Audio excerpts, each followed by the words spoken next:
أعوذ بالله من الشيطان الرجيم بسم الله الرحمن الرحيم ربنا ولا تحملنا ما لا طاقة لنا به اے ہمارے رب ہم پر وہ بوجھ نہ ڈال جس کی ہمیں طاقت نہ ہو۔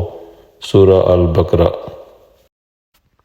اعوذ باللہ من الشیطان الرجیم بسم اللہ الرحمن الرحیم یا ایہا الذین آمنوا اطیعوا اللہ وَأَطِيعُوا الرَّسُولَ وَلَا تُبْطِلُوا أَعْمَالَكُمْ۔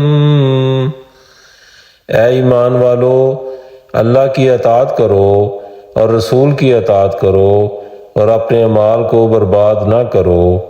O you who believe, obey Allah and obey the messenger and do not nullify your deeds۔ بسم اللہ الرحمن الرحیم وَلَقَدْ آتَيْنَاكَ سَبْعًا مِّنَ الْمَثَانِي وَالْقُرْآنَ الْعَظِيمَ۔ سورہ الحج آیت نمبر 87۔ اور ہم نے تم کو 7 آیتیں جو نماز میں دہرا کر پڑھی جاتی ہیں یعنی سورہ الحمد اور عظمت والا قرآن عطا فرمایا۔